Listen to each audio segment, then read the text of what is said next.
जय हिंद मित्रांनो, मी दिग्विजय राजपूत आज परत आपल्या समोर एक नवीन विषय घेऊन आलोय. मित्रांनो, आपण मागील काही व्हिडिओजमध्ये आरोग्यविषयक मुख्यत्वे कोरोना जनजागृतीबाबत आपण माहिती जाणून घेतली. त्या त्या क्षेत्रातील त्या तज्ञ व्यक्तींकडून किंवा तज्ञ डॉक्टरांकडून आपण त्याविषयी माहिती जाणून घेतली. मित्रांनो, आज आपण एक अनोखा विषय आपल्यासमोर मांडणार आहोत. मित्रांनो, न्याय हा सर्वांसाठी असतो. भारतीय राज्यघटनेच्या अनुच्छेद 39 नुसार आपल्याला राज्यघटनेने असा अधिकार दिला आहे की प्रत्येकाला समान न्याय मिळावा, प्रत्येकाला समान हक्क मिळावा. यासाठी महाराष्ट्र शासन तसेच भारत सरकारने आपल्यासारख्या सर्वसामान्य व्यक्तींना नेमक्या या न्याय मिळण्यासाठी कोणत्या सुविधा पुरवल्या आहेत किंवा नेमके कोणते नियम किंवा कोणते कायदे तयार केले आहेत, जिल्हा स्तरावर ते राज्य स्तरावरती नेमक्या आपल्याला न्याय सुविधा कशा मिळतात किंवा आपण न्याय मिळवून घेण्यासाठी नेमक्या सुविधा काय असतात, याविषयी आपण या क्षेत्रातील तज्ञ आपल्या नंदुरबार तालुका विधायक समितीचे लॉ कॉलेज प्रिन्सिपल प्राध्यापक डॉक्टर नितेश चौधरी सर यांच्याशी बोलणार आहोत. सरांचा परिचय द्यायचा म्हटलं तर सर जिल्हास्तरीय विधी सेवा प्राधिकरणाचे सदस्य म्हणून देखील कार्यरत आहेत. सर, माझ्या माहितीनुसार पुणे विद्यापीठात लॉ या फील्डमध्ये त्या तत्कालीन काळात त्यांच्या विद्यापीठात प्रथम क्रमांकाने उत्तीर्ण झाले होते आणि त्यानंतर सरांनी त्या वर्षापासूनच माझ्या माहितीनुसार लॉ कॉलेजला सेवा देण्यास प्रारंभ केला. तर सर, आपणास सर्वांना माहिती आहे की न्याय हा सर्वांसाठी सारखा असतो. त्यासाठी न्याय सामान्य व्यक्तीला किंवा गरिबाला न्याय मिळावा यासाठी शासनाने नेमकी काय सुविधा आपणास उपलब्ध करून दिली आहे?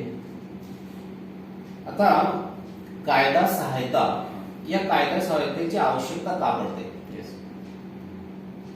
आपणास इतिहास माहित आहे की कित्येक हजारो वर्षांपासून आपण अगोदर राजे होते, त्यानंतर ब्रिटिशांचं राज्य आपल्या देशामध्ये 150 वर्ष आपण पारतंत्र्यात होतो. त्यानंतर आपल्या स्वातंत्र्य सैनिकांनी अथक प्रयत्न केले आणि आपल्याला स्वातंत्र्य मिळालं. स्वातंत्र्य मिळाल्यानंतर आपण राज्यघटना असावी, आपल्या देशाची स्वतंत्र राज्यघटना असावी म्हणून आपण घटना समिती स्थापन केली. या घटना समितीने जगातल्या वेगवेगळ्या घटनांचा अभ्यास केल्यानंतर एक अत्यंत उत्कृष्ट अशी राज्यघटना तयार केली. या राज्यघटनेचं बेसिक तत्व जे आहे ना, ते म्हणजे लोकशाही आहे, डेमोक्रेसी. आणि दुसरी महत्वाची संकल्पना म्हणजे कायद्याचं राज्य. कायद्याचं राज्य म्हणजे काय की कायदा हा सर्वश्रेष्ठ असतो. सर्व लोक हे कायद्यासमोर समान असतात. म्हणजे आपण जर उदाहरण घेतलं तर समजा निवडणुका लागल्या असतील तर एखाद्या गावामधला सगळ्यात श्रीमंत व्यक्ती असेल तो सुद्धा एक मत देतो आणि त्या गावातला अत्यंत गरीब व्यक्ती असेल तो सुद्धा एक मत देतो. म्हणजे बघा की त्याचा आर्थिक परिस्थितीनुसार किंवा सामाजिक परिस्थितीनुसार त्याला अधिकार नाहीये, तर त्याला एक व्यक्ती सर्वांना समान मानलं गेलं आहे. पण दुसरीकडे असंही आहे की कायद्याचं राज्य म्हणजे कायदा सांगेल ते सर्वोच्च राहील. कोणी व्यक्ती काय सांगतो याला महत्व नाही आहे. पण जेव्हा एकीकडे आपण कायदा सांगेल ते सर्वोच्च राहील, तर तेव्हा दुसरीकडे असं अभिप्रेत आहे की प्रत्येक भारतीय नागरिकाला कायदा माहीत असला पाहिजे. कारण आपल्याकडे जर आपण फौजदारी कायदा बघितला, इंडियन पिनल कोड, भारतीय दंड संहिता, तर यामध्ये असं म्हटलेलं आहे की ignorance of law is not excuse. म्हणजे एखादा व्यक्ती असं म्हणतो की समजा त्याच्याकडून एखादं चूक झाली असेल आणि नंतर तो न्यायालयात असं त्या ठिकाणी डिफेन्स मागतोय की मला माहित नव्हतं, जरा मला माहित असतं तर मी कदाचित असा वागलो नसतो. मात्र आपण त्याला हे डिफेन्स देत नाही, कारण ignorance of law is not excuse. आता जर ignorance of law is not excuse असं जर असेल तर दुसरीकडे याचा अर्थ प्रत्येक सिटिजन हा अवेअर सिटिजन असला पाहिजे. प्रत्येक नागरिक हा कायद्याबद्दल जागृत असला पाहिजे. आता कायद्याबद्दल नागरिक जागृत कसा होईल? कारण एकतर आपल्या देशामध्ये अजूनही अशिक्षित लोकांची संख्या खूप मोठी आहे किंवा मागासलेले लोक आहेत, आर्थिकदृष्ट्या असतील, सामाजिकदृष्ट्या असतील. आपल्या नंदुरबार जिल्ह्याचे उदाहरण घ्या की भौगोलिकदृष्ट्या सुद्धा आपल्याकडे खूप मोठा मागासलेपणा आहे. नक्कीच. मग अशा परिस्थितीमध्ये त्या लोकांना कायदा माहिती असेल आणि मग त्या कायद्याने दिलेल्या अधिकारांचं त्यांना माहिती मिळेल आणि जर त्या अधिकारांचं उल्लंघन झालं तर ते आपला न्याय मागतील. हे सगळं अपेक्षा करणं फार अवघड आहे. आणि कायद्याच्या जे मेन तत्व आहे की समान संधी. तर आता समान संधी ही प्रत्येक क्षेत्रामध्ये आली पाहिजे. पण त्यातल्या त्यात जर अन्याय झाला असेल तर अन्याय झाल्यानंतर न्याय मागण्यासाठी, मग ते न्यायालयात असेल किंवा इतर प्रशासकीय याच्यात असेल, तर न्याय मागताना सुद्धा त्याला समान संधी मिळाली. नक्कीच. आता बघा, खेड्यांवर कसं होतं माहितीये का, की एखादा थोडा पुढारलेला सधन व्यक्ती असतो ना, तो दुसऱ्या गरीब व्यक्तीशी भांडण केलं ना, तर तो काय म्हणतो, मी तुला न्यायालयात खेचीन किंवा मी तुला न्यायालयात बघून घेईन. म्हणजे त्याच्यात जो हा एक कॉन्फिडन्स असतो की त्याला असं वाटतं माझ्याकडे पैसा आहे, मी सहज न्याय मिळवून घेऊ शकतो. आणि हा जो समोरचा हा दुर्बल आहे, याला न्याय मिळणार नाही. आणि साहजिकच त्या दुर्बललाही असं वाटतं की हा व्यक्ती एवढा स्ट्रॉंग आहे, हा सहज न्याय मिळू शकतो, मला न्याय मिळवणं अवघड आहे. आणि मग तो कुठेतरी मागे राहतो आणि अन्यायाला बळी पडतो. तर ही बाब लक्षात घेऊन सर्वोच्च न्यायालयाने वेळोवेळी आपल्या खटल्यांमध्ये असे निर्णय दिलेले होते की जेव्हा आपण कलम 21 मध्ये जगण्याचा अधिकार देतो व्यक्तीला, तर त्याला न्याय सुद्धा मिळाला पाहिजे. जर समजा त्याच्यावर अन्याय होत असेल तर त्याच्या जगण्याच्या अधिकाराचं उल्लंघन आहे, म्हणून त्याला right to free legal aid, म्हणजे त्याला मोफत कायदा सल्ला मिळाला पाहिजे, सहायता मिळाली पाहिजे. आणि या दृष्टीनं आपल्या संसदेनं 1987 मध्ये राष्ट्रीय विधी सेवा प्राधिकरण national legal services authorities act pass केला. आणि या ऑथॉरिटीज ऍक्ट नुसार त्यांना साधारणतः त्याचे 3 उद्दिष्ट असतात. एक, की कायद्याबद्दल अवेअरनेस निर्माण करणं. या ज्या बॉडीज कॉन्स्टिट्यूट झालेल्या असतात, या बॉडीजने प्रत्येक जिल्ह्यामध्ये, तालुक्यामध्ये त्यांनी खेडोखेडी जाऊन त्यांनी कायद्याबद्दल जागरूकता निर्माण करणं. त्याचबरोबर जर अशी कुणी अन्याय होणारे लोक असतात, दुर्बल घटक असतात, जे पात्र असतात कलम 12 नुसार, अशांना मोफत न्याय मिळवून देणं. आणि तिसरं म्हणजे लोक अदालत ही एक संकल्पना असते की या लोक अदालतमध्ये कॉम्प्रोमाइज करून त्या ठिकाणी लवकरात लवकर न्याय मिळेल, स्वस्त न्याय मिळेल असा प्रयत्न करणं. तर कायदा सहायतेची सुरुवात ही अशी झालेली आहे. सरांनी आपल्याला नेमकी कायदा सहायताची सुरुवात कशी झाली त्याविषयी अगदी सुरुवातीपासून तर आज परिस्थितीपर्यंत माहिती दिली. समाजातील प्रत्येक जातीतील दुर्बल घटकाला समान न्याय मिळावा यासाठी शासनाने ही मोफत कायदा सहायता प्रणाली अवलंबली. सर, नेमका एखादा दुर्बल घटक असेल, XYZ, समाजातील XYZ व्यक्ती ज्याचं उत्पन्न कमी आहे किंवा त्यासाठी पण काहीतरी नियम लागू असतील, आपण ते देखील तुमच्याकडे माहिती घेऊ. तर सर, या XYZ व्यक्तीला जर न्याय मिळावा असं वाटत असेल स्वतःला, तर त्याला नेमका ही कायदा सहायता मिळवण्यासाठी नेमका कुठे अर्ज करावा लागतो? आता याला या कायद्यानुसार अगदी तालुक्याच्या न्यायालयापासून तर सर्वोच्च न्यायालयापर्यंत प्राधिकरण स्थापन केलेले आहेत. म्हणजे तालुक्यात जे असतं, तालुक्याचं न्यायालय जे असतं तिथं तालुका विधी सेवा प्राधिकरण असतं, जिल्ह्याच्या स्तरावर जिल्हा विधी सेवा प्राधिकरण असतं, उच्च न्यायालयामध्ये उच्च न्यायालय विधी सेवा प्राधिकरण असतं, राज्य स्तरावर महाराष्ट्र राज्य विधी सेवा प्राधिकरण आहे, सर्वोच्च न्यायालयामध्ये सर्वोच्च न्यायालयाचे विधी सेवा प्राधिकरण, आणि सर्व याच्यावर प्रत्येक न्यायालयाच्या आवारामध्ये तुम्हाला विधी सेवा प्राधिकरण असं कार्यालय असेलच. ओके. तर जो व्यक्ती ज्याला ही सहायता हवी आहे त्याने तिथे जाऊन अर्ज करायचा असतो. त्याने अर्ज केल्यानंतर तिथे सदस्य सचिव असतात, त्यांच्या समोर तो अर्ज जातो आणि त्यांच्या दृष्टीने तो जर पात्र ठरत असेल तर त्याला विधी सेवा प्राधिकरणातर्फे सहायता दिली जाते. सर, नेमका पात्रता काय असते या अर्जासाठी? जर या कायद्याचा विचार केला तर कलम 12 मध्ये त्यांनी निकष ठरवून दिलेले आहेत की समजा कुठलाही दलित व्यक्ती असेल, आदिवासी व्यक्ती असेल, महिला असेल, लहान मुलं असतील, कामगार असतील, किंवा समजा डिझास्टर म्हणजे समजा एखादा नैसर्गिक आपत्तीग्रस्त असेल, पूर जास्त आला असेल, समजा भूकंप झाला असेल, किंवा मॅनमेड व्हायलन्स सुद्धा म्हणजे समजा जातीय दंगली उसळल्या असतील, तर अशा दंगलीमध्ये कोणी बळी पडलेले असतील, अशांना सुद्धा मोफत कायदा सहायता मिळते. त्याचबरोबर समजा जे कस्टडीमध्ये असतात, कस्टडीमध्ये म्हणजे समजा ज्युव्हेनाईल जस्टिस, लहान मुलं जे असतात, बाल गुन्हेगार ज्यांना कस्टडीमध्ये ठेवलेलं असतं, अशांना सुद्धा मोफत कायदा सल्ला मिळते, सहायताही मिळते. त्यानंतर महिला असतात, इमोरल ट्रॅफिक समजा या वेश्या वगैरे ज्या असतात, ज्या बळी पडलेल्या असतात या व्यवसायाला, त्यांना सुद्धा आपण इमोरल ट्रॅफिक ऍक्ट नुसार त्यांना कस्टडीमध्ये घेतलेलं असतं, मग अशा महिलांना सुद्धा मोफत कायदा सल्ला मिळते. त्याचबरोबर जे अनसाउंड माइंड असतात, मतिमंद मुलं असतात, त्यांच्यासाठी आहे. फिजिकली हँडिकॅप व्यक्ती असेल त्याला सुद्धा अवेलेबल आहे. एवढंच काय तर समजा कुठलाही व्यक्ती हे सोडून आणखी कुठलाही व्यक्ती ज्याच्या आर्थिक निकषावर सुद्धा त्याला मदत होते, तर आर्थिक निकष हा काय असेल हा प्रत्येक राज्यानुसार ठरत असतो. तर सुदैवाने आपलं पुरोगामी राज्य आहे आपलं महाराष्ट्र राज्य, आणि आपल्या राज्यामध्ये आता हा जो काही आर्थिक निकष आहे हा 3 लाख रुपये, म्हणजे ज्याचं वार्षिक उत्पन्न 3 लाख रुपयापर्यंत आहे त्या व्यक्तीला सुद्धा, म्हणजे 3 लाख किंवा त्याच्यापेक्षा कमी, त्याला सुद्धा या ठिकाणी मोफत कायदा सहायता मिळते. अतिशय महत्त्वाची माहिती आता सरांनी सांगितली की नेमके पात्र लाभार्थी कोण, कायदा सहायता मिळवण्यासाठी विधी प्राधिकरणाकडनं पात्र लाभार्थी कोण आणि त्यांनी अर्ज नेमका कसा करावा याविषयी अतिशय महत्त्वाची माहिती आज आपल्याला सरांनी दिली. सर, सहायता म्हणजे नेमकी कशी, म्हणजे वकील वगैरे आता माझ्या माहितीप्रमाणे महागडे वकील झाले हल्ली आणि दुर्बल घटकाला किंवा कमी उत्पन्न असलेल्या घटकाला ते वकील अफोर्ड करणं शक्य नसतं. बघा, सहायता म्हणजे नेमकं काय की ज्या व्यक्तीला दोन प्रकारची सहायता मिळते. समजा एखाद्या व्यक्तीला केवळ कायदा जाणून घ्यायचा आहे, केवळ त्याच्या अधिकाराबद्दल जाणून घ्यायचं आहे, तर ते सुद्धा त्याला उपलब्ध आहे. तो त्या ठिकाणी जाऊन सांगू शकतो की मला साधारणतः अशी अशी कायदेशीर माहिती हवी आहे, तर त्याला ती कायदेशीर माहिती त्या ठिकाणी देण्यात येईल. म्हणजे असं आवश्यकता नाही की तुझ्यावर कुठं केस दाखल झालेली दाखव आम्हाला, असं नाहीये. ज्याला जाणून घ्यायचं त्याला सुद्धा त्या ठिकाणी कायदा सहायता मिळेल. आणि समजा ज्या व्यक्तीविरुद्ध केस दाखल झालेली आहे, ज्याला खटला दाखल करायचा आहे किंवा ज्याच्या विरुद्ध खटला दाखल झालेला आहे, असा व्यक्ती तिथं येऊन न्याय मागू शकतो.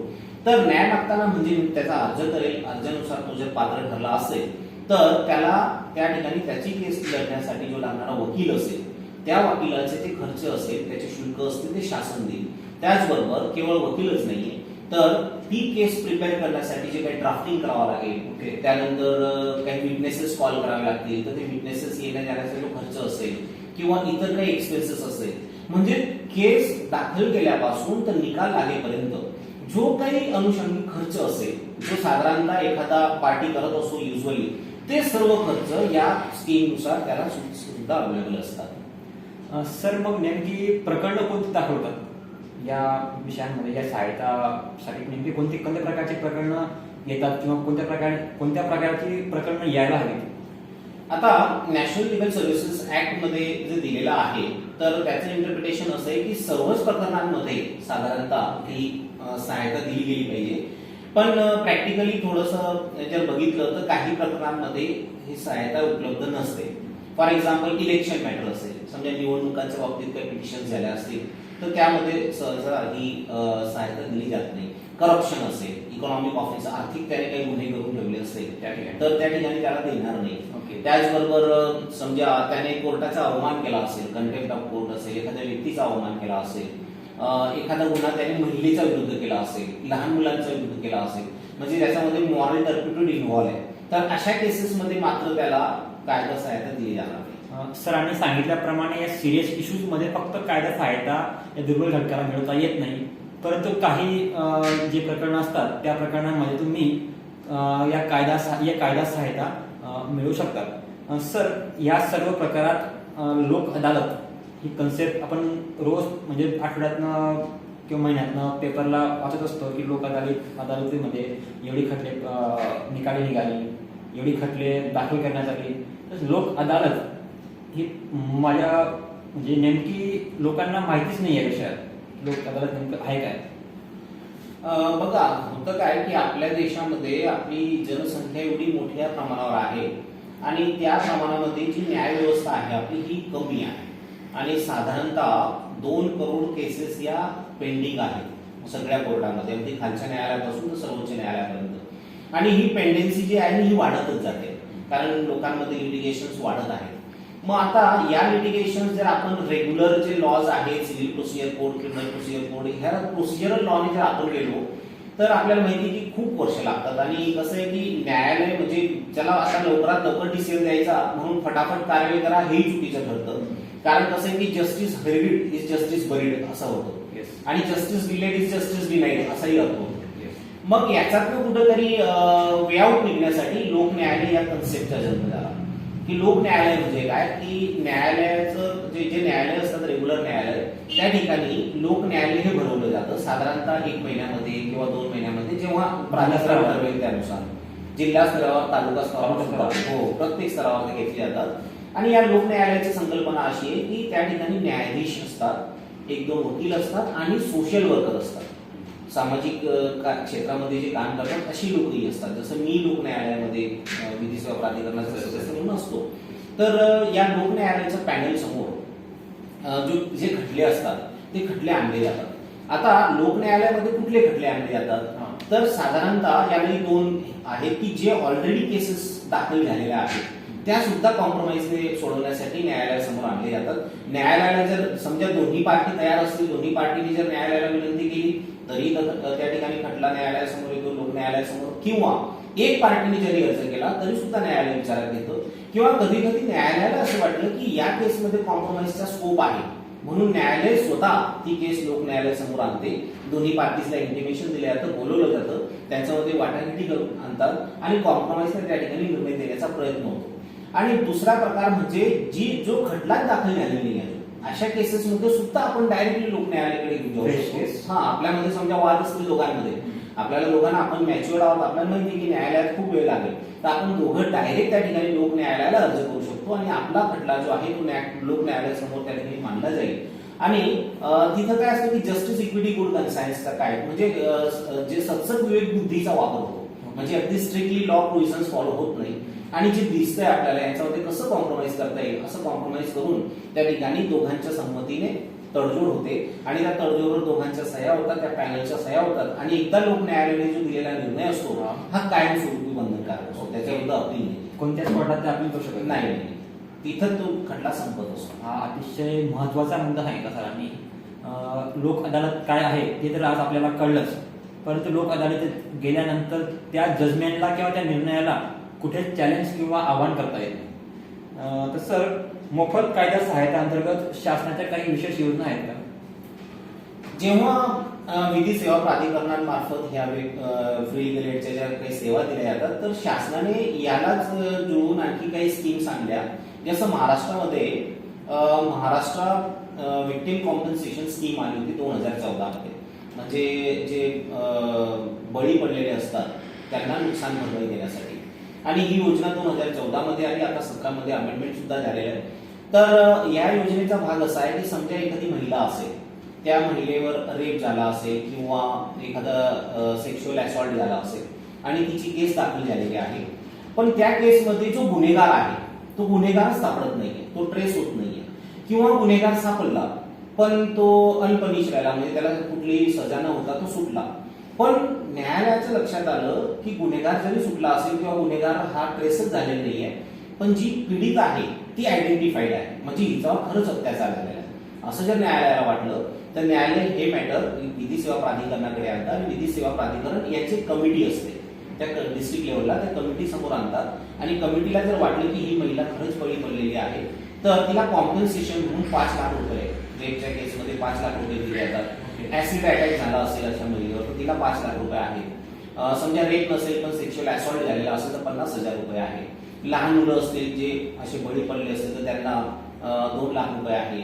मृत्यू झाला असेल तर 2 लाख रुपये. तर अशा पद्धतीने या स्कीम्स आहेत ज्या पॅरल विधी सेवा प्राधिकरणामध्ये चालत असतात. सर, आपला एक या दरम्यान एक प्रश्न सुटला आहे महत्वाचा.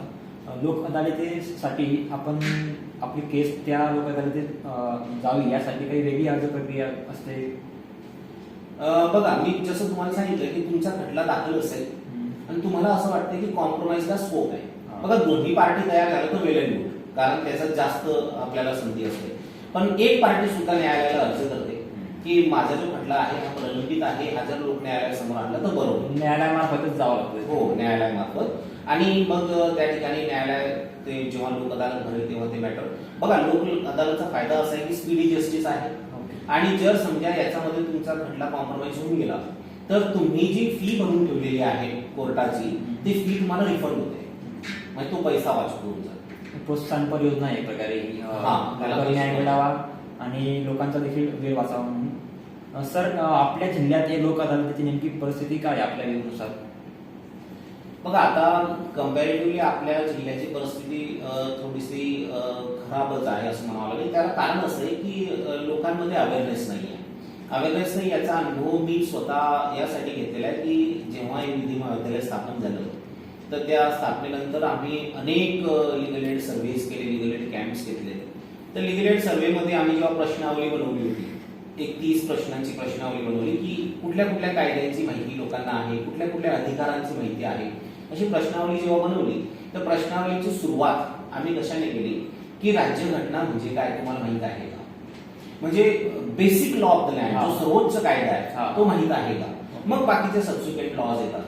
पण शॉकिंग असं होतं की जेव्हा इंटेरियर एरियामध्ये जातो आपण आदिवासी ट्रायबल बेल्टमध्ये, तर 80-90% लोकांना राज्यघटना हा शब्दच नाही. म्हणजे याच्या पलीकडे आपण आणखी एक्सपेक्ट नाही करू शकत की तुम्हाला हा कायदा माहिती आहे का, तो कायदा माहिती आहे. आणि मग अशा परिस्थितीमध्ये हे लोक न्यायालयापर्यंत येऊन, आणि त्यांना जसं आता मी तुम्हाला सांगितलं मोफत कायदा सल्ला, तर हा राईट सुद्धा त्यांना माहित नाही. त्याच्यामध्ये जर वाद झाला असेल की आपल्याला शासनाची, त्यांना असं वाटतं की आपण गरीब आहोत, आपण मागासलेले आहोत, आपल्याला कुठं न्याय मिळेल, पण त्याच्यामध्ये अवेअरनेस नाहीये. आणि फक्त इलिटरेट लोकांचं किंवा मागासलेल्या लोकांचंच नाही, तर कायदा हा असा भाग आहे ना की जोपर्यंत त्याचा संबंध येत नाही तोपर्यंत व्यक्ती जागृत होत नाही, तोपर्यंत लाईटली घेतो. जसं आता समजा आपण लॉकडाऊन मध्ये आपण या इंटरनेट प्लॅटफॉर्मचा खूप मोठा वापर केला, फेसबुक असेल, ट्विटर असेल, व्हॉट्सअप असेल, पण खूप कमी म्हणजे मॅच्युरिटी लोकांना ते माहितच नसेल की याचेही काही नियम आहेत. अगदी इझिली हँडल करतात मुलं मुली. पण समजा तुम्ही चुकीने हँडल केलं, जी इन्फॉर्मेशन शेअर व्हायला नको ती तुम्ही केली, एखाद्याला तुम्ही जबरदस्ती व्हॉट्सअप करताय जो त्याचा पर्सनल नंबर आहे, त्याची तुम्ही संमती घेतली का, तुमचा खरंच तो निकटवर्ती आहे का, तुमचा मित्र आहे का, तुमच्या नातेवाईक आहे का, अनोळखी व्यक्तीला तुम्ही फटाफट व्हॉट्सअप करता, तर त्याचा राईट टू प्रायव्हसी तुम्ही त्याने डिस्टर्ब करता, हे माहित आहे का? तर अशी महिलांना त्यांचे काय माहित आहेत का? महिलांना अरेस्ट होत असताना समजा सूर्यास्त झाल्यानंतर अरेस्ट करता येत नाही. पुरुषाला अरेस्ट करत असताना डीके बसूची गाईडलाईन्स आहेत, लॉज आहेत की कुठल्याही व्यक्तीला अटक करत असताना त्याचे काय नियम आहेत ते लोकांना माहित नाहीये. की पोलीस ऑफिसर जेव्हा अटक करायला येतो तो युनिफॉर्म मध्ये असला पाहिजे, त्याचं नेम टॅग असलं पाहिजे, त्याने ग्राउंड ऑफ अरेस्ट कम्युनिकेट केले पाहिजे. समोरच्या व्यक्तीला जर समजा कळत नसेल, जसं आपल्या जिल्ह्याचा हे सगळ्यात मोठा प्रश्न आहे की त्याला मराठी सुद्धा कळत नाही कित्येक आदिवासींना, मग त्याला त्या ट्रायबल लँग्वेज मध्ये सांगणं ही पोलिसांची जबाबदारी आहे. त्याला अरेस्ट करत असताना रिस्पेक्टेबल पर्सनच्या समोर अरेस्ट केलं पाहिजे, नियरेस्ट रिलेटिव्ह असला पाहिजे किंवा त्याचे घरचे असले पाहिजे, मित्र कोणीतरी असले पाहिजे, पंचनामा झाला पाहिजे, 24 तासाच्या रेस्ट, म्हणजे खूप खूप कायदे खूप, पण लोकांना त्याचा अवेअरनेस नाही. आपल्या जिल्ह्यात खूपच नाही. त्याचं एक सिंपल उदाहरण देतो की आपल्या जिल्ह्याचं दुर्दैव असं आहे की मानव विकास निर्देशांक जो असतो ना तो नंदुरबार जिल्ह्याचा सगळ्यात कमी आहे. आणि मानव विकास निर्देशांक म्हणजे काय की लोकांना सेवा सुविधा ज्या आहेत त्या खूप कमी आहेत, बरोबर आहे.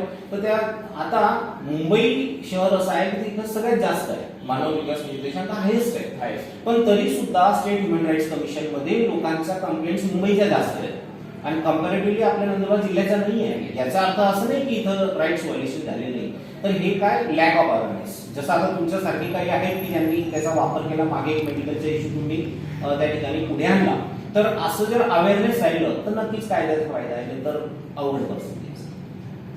जिल्ह्यातील सध्या परिस्थिती आपण सरांकडे जाणून घेतली की आपण आपल्या हक्कांप्रती किती जागरूक आहोत, आपल्याला किती कायदे आणि आपले हक्क नेमके काय आहेत हीच आपल्याला जर माहिती नसेल तर आपण लोक अदालत किंवा विधी सहाय्यतापर्यंत पोहोचूच शकत नाही. सरांनी अगदी विधी सहाय्यता म्हणजे नेमकी काय, अर्ज कुठं करावा, त्याची गरज काय, ती प्रक्रिया नेमकी कशी होते, यानंतर लोक अदालत म्हणजे काय, लोक अदालतीची अर्ज प्रक्रिया कशी, लोक अदालतीचे जजमेंट्सला चॅलेंज नसतो, या अशा विविध विषयांवर अगदी सविस्तर आपले मत मांडले किंवा आपल्याला सर्वांना ती माहिती दिली. सर म्हणजे कायद्याच्या दृष्टीने माहितीचा खूप मोठा एक स्रोत आहे. सरांकडे आपण भविष्यात देखील अनेक विषयांवरती माहिती घेऊच, जसे की सोशल मीडियाच्या ज्या लॉज आहेत, ते फॅक्ट्स बाकीच्या ज्या आहेत किंवा आपल्या जिल्ह्या संबंधित जी माहिती आहे याविषयी सरांचा खूप मोठा अभ्यास आहे. त्याचा आपल्याला किंवा या आपल्या सर्व मित्रांना नक्कीच आम्ही फायदा भविष्यात मिळवून देऊ. सर, आपण या चर्चेत सहभागी झालात, तुम्ही आम्हाला एक अमूल्य आपला वेळ दिला, यासाठी आम्ही आपले आभारी आहोत. थँक्यू.